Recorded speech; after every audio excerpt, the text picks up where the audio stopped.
Every summer, my dad and I would head out to our favorite camping spot at a lake near our town. It was our tradition, a time to bond, fish, and just enjoy nature. But that all changed when we saw something terrifying on one trip. The hike to our spot was usually nice, but things were weird this time. The brush was low to the ground and worn down, as if it were being constantly stepped on. Most people don't come out here, even during the summertime, so it was pretty strange to see this. The trees had deep cuts in them too. I could tell what made them, but we'd walk every couple feet and see other trees with the same marks. At the time, I just thought there was an increase in wildlife here. I didn't think about it much and kept walking. We arrived at our spot after an hour of hiking. The lake glistened under the clear sky, and the forest around us buzzed with life. We set up camp quickly, eager to get our fishing lines in the water before dusk. The afternoon was perfect, the fish were biting, and everything felt right. By the time we returned to our campsite, twilight had settled over the woods. As we walked closer, something felt off. Our campsite was a mess. Our cooler overturned, food scattered, and some of our gear torn. "What happened?" I asked. "Must have been a bear looking for food," my dad replied. But I wasn't so sure. Certain things didn't make sense. Our tent was closed, but I came back to find it zipped open, not torn apart. And all of the food boxes were opened from the tops. There were no teeth marks or signs of claws being used. It was as if a human had gone through our stuff. My dad didn't want to listen to everything I said, so I just dropped it. But I was cautious now. We cleaned up the campsite and started a fire. I sat in my chair scanning the forest. It was hard to see during the night, but I felt like we were being watched. That animal was still out there, and it bothered me. It seemed very intelligent and almost purposeful, the way it went through our camp. I just hoped it wouldn't come back. After a hearty dinner of grilled trout and beans, we settled into our tents. Just as I was drifting off, I heard a loud cracking sound that went through the whole forest. I abruptly opened my eyes and looked at my dad. Before he could say anything, the sound repeated 3 more times. It sounded like a tree was being split in half. My dad was scrambling to find a flashlight, but he quickly froze. There was a deep, guttural noise that sent shivers down my spine, and it came from right outside our tent. I reached out and grabbed my dad, but he turned to me and shook his head while holding a finger up to his mouth, telling me to keep quiet. The footsteps came closer to our tent, and I was terrified. The moon illuminated the animal, and its shadow cast upon our tent. It was ridiculously tall. It had its arms to the side of it, so it was standing on 2 feet. I've only seen a bear do that before, but its silhouette looked completely different than a bear's. Its large hands pressed onto the tent, and I was shocked to see hands that resembled humans. Then, it vigorously shook the tent. I covered my mouth, trying not to make a sound. And I knew that animal was strong, because even with both my dad and I in here, the animal seemed to drag our tent slightly off to the side. The shaking stopped, and I heard its footsteps walk over to our table full of food. As it was rummaging around our stuff, I peeked through a gap in the fabric of the tent and saw a shadow pass by. The animal was covered in long fur and looked a little hunched over. Its arms were unnaturally long, but its entire body was very muscular. Panic gripped me as I realized what it could be, a Sasquatch. Its silhouette was unmistakable. I looked at my dad, who motioned for me to stay quiet. The Sasquatch grunted and sniffed one of my bags I left outside. I didn't want to watch it anymore, so I knelt back down in the tent. As I moved my leg, the zipper from my sleeping bag moved, making a slight noise. I paused and looked back through the gap in the tent and saw it turn toward our tent. Its eyes were glowing yellow, and the look on its face was twisted. I couldn't tell if it locked eyes with me, but it stood there, just staring in my direction. Sweat started running down the side of my face, and I was extremely scared. The Sasquatch stopped looking at the tent and turned its attention back towards my bag. It did this for a few minutes, but thankfully it walked back into the forest. We waited, hearts pounding, until the noises receded into the distance. Morning couldn't come soon enough. At first light, we cautiously emerged from our tents. The campsite was a wreck, with belongings strewn about and deep humanoid footprints were left in the mud. I wanted to examine it some more, but my dad rushed us back to the car. Looking back on this experience, I know for a fact that I saw a Sasquatch. I'm just happy it didn't do more than eat our food.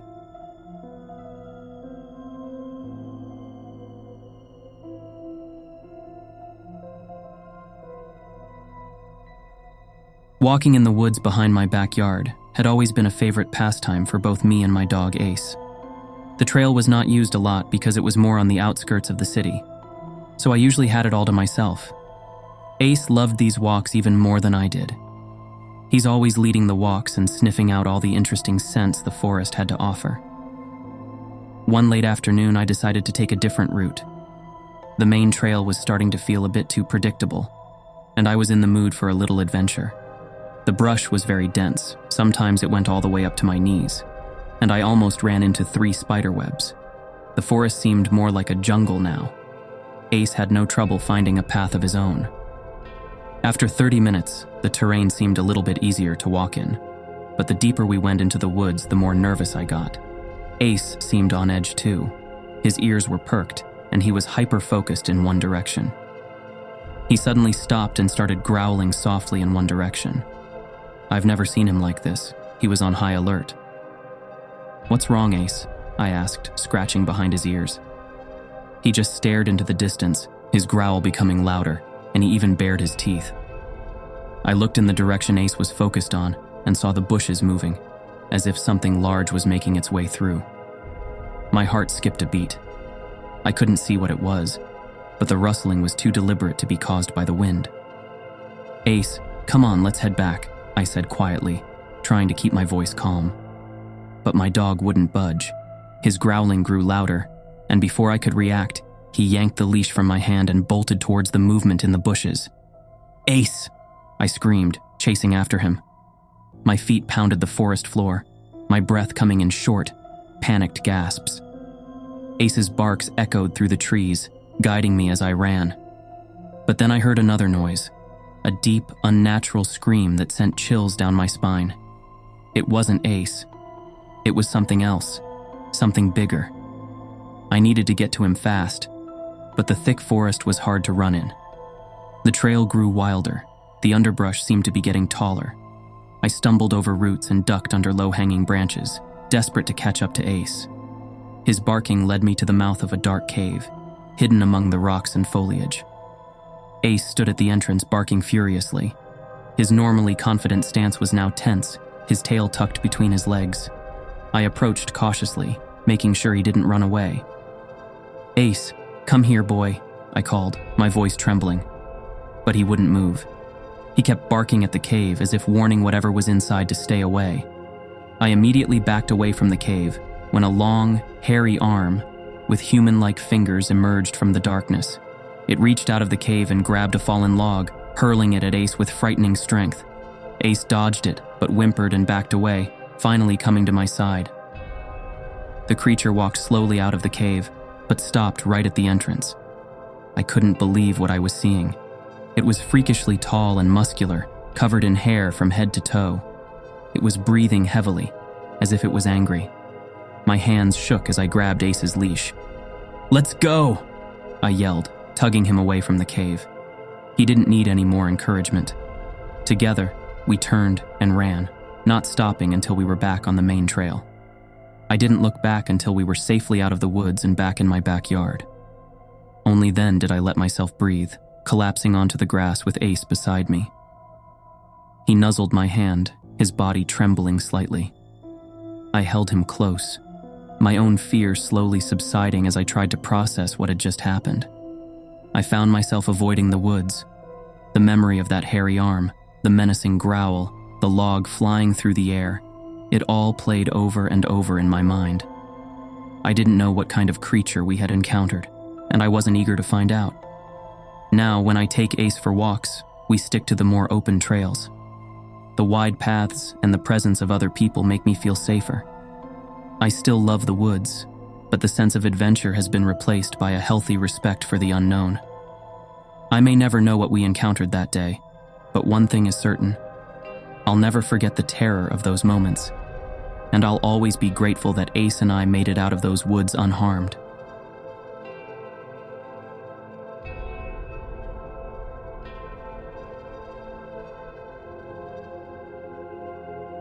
As a wildlife photographer, I had always felt at home in the heart of a forest, but that all changed the day I came face to face with a terrifying Sasquatch. I have traveled all over the United States and captured countless mesmerizing shots, but this trip to the Washington forest was going to be different. The dense, mysterious woods had long been rumored to harbor rare wildlife, making it the perfect setting for the upcoming photography competition. My hope was to capture something truly extraordinary, but I never expected to encounter what I did. I arrived early in the morning, the sky painted with hues of orange and pink. The towering trees stood like silent guardians, their branches interlocking to form a canopy that filtered the sunlight into soft golden beams. I set up my equipment at the edge of the forest, hoping to catch some early morning activity. But hours passed, and I didn't capture anything great. I photographed a few squirrels and birds, but nothing that would stand out in the competition. I was feeling a little frustrated at this point, so I decided to venture deeper into the woods. The farther I went, the denser and darker it became. The air was heavy with the scent of pine and damp earth. As I walked through the thick brush, I began to notice an unsettling sight: animal carcasses. At first, it was just a couple of birds, but then I saw the remains of larger animals like deer and coyotes scattered across the forest floor. Their bodies were torn apart. Something big did this. I had to be careful of my surroundings. Unease settled in the pit of my stomach, but I pushed forward. I found a spot near a river.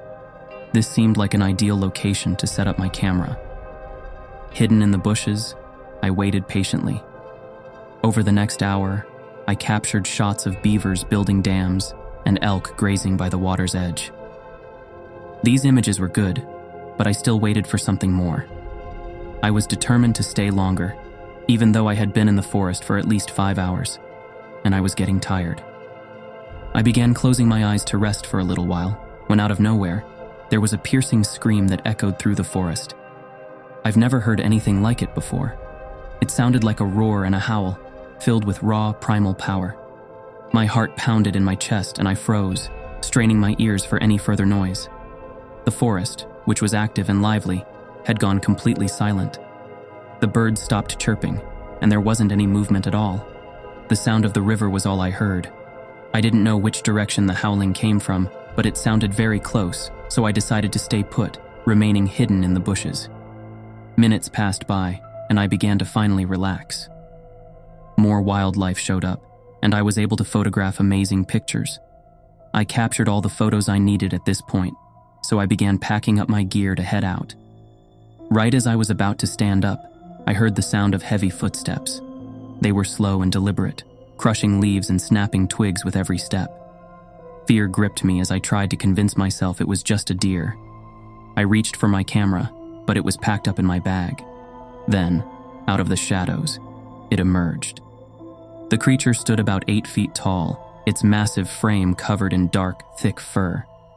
Its face was a strange mix of human and ape, with deep-set eyes that seemed to gleam with intelligence. Its arms were long and muscular, ending in hands with thick claw-like fingers. I didn't understand what I was looking at. It was an animal, but it also wasn't. The only thing that popped into my head was I was looking at a Bigfoot, or Sasquatch. I tried not to move, but I was shaking uncontrollably. The Sasquatch sniffed the air, its nostrils flaring as it turned its head from side to side. It was clear that it sensed my presence. I was paralyzed with fear, unable to move or even breathe. The creature's eyes scanned the area, and for a horrifying moment, I thought it had spotted me. I could feel myself trembling, the adrenaline coursing through my veins. The Sasquatch's gaze was intense, filled with a mix of curiosity and caution. It took a step towards the bush I was hidden in, and I fought the urge to run. But then it turned and began to walk away, moving with a surprising grace for something so large. As it disappeared into the trees, I let out a breath I hadn't realized I was holding. My mind raced with the implications of what I had just witnessed. As soon as I was sure the Sasquatch was gone, I quickly began the long trek back to my car. Every rustle of leaves, Every snap of a twig sent my heart racing. The journey back took forever, and I couldn't shake the feeling that I was being watched. When I finally reached the edge of the forest, the relief was overwhelming. Back in the safety of my car, I tried to process what had happened. The rational part of my mind struggled to make sense of it, but there was no denying what I had seen. The image of the Sasquatch, with its intelligent eyes and powerful form, was burned into my memory. Its appearance was unlike anything I had ever encountered in my years of wildlife photography. The sheer size and presence of it were both awe-inspiring and terrifying. I only wish I had my camera out to prove what I saw. The next time I go into that forest, I'll make sure to capture a glimpse of the elusive Sasquatch that had both terrified and intrigued me.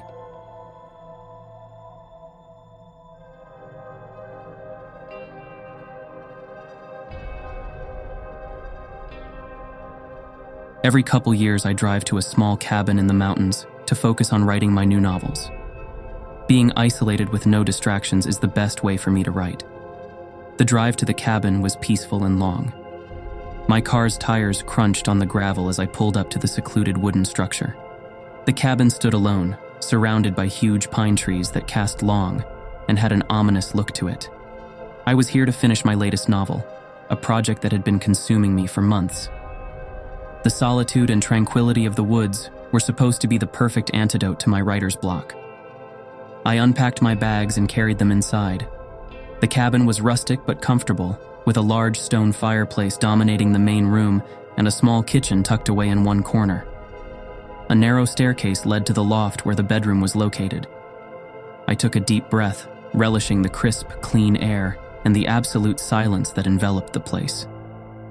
I set up my laptop on the wooden desk near the window, arranging my notes and reference books within easy reach. After a quick sandwich for lunch, I decided to take a walk to clear my mind before diving into my writing. I grabbed my jacket, stepped outside, and started down a narrow trail that led deeper into the woods. The forest was beautiful, the trees standing like ancient sentinels, their leaves rustling in the wind. As I walked further, something changed. I noticed broken branches scattered on the ground and deep gouges in the tree trunks, as if something powerful had torn through the area. My heart began to pound in my chest. Then, a distant roaring sound echoed through the trees. It was unlike anything I had ever heard before. Fear gripped me, and I turned back toward the cabin, walking quickly at first, and then breaking into a run. I reached the cabin, slammed the door shut behind me.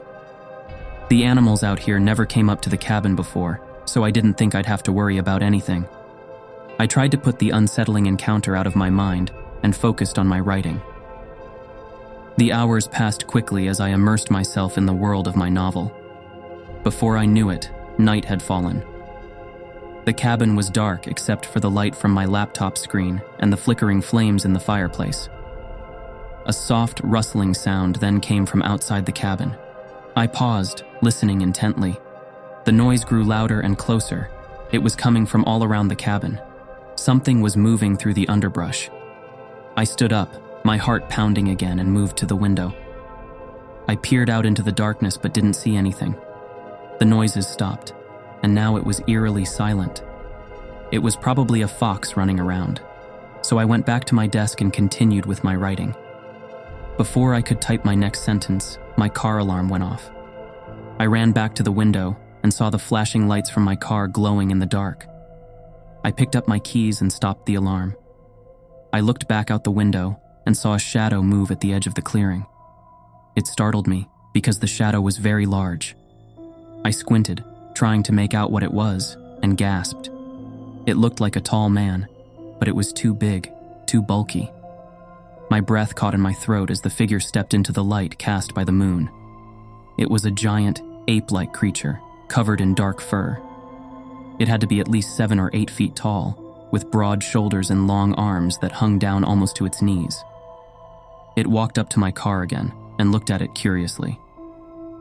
The creature surprised me when it took a hold of the door handle and tried to open it. After a few attempts at pulling it open, the animal grunted and walked toward the back of the cabin. I locked the door, my hands shaking, and ran upstairs to the loft. From the small window up there, I had a better view of the clearing. I could see its silhouette moving around, but I couldn't see what it was doing. I was scared, but also wanted to see more of it.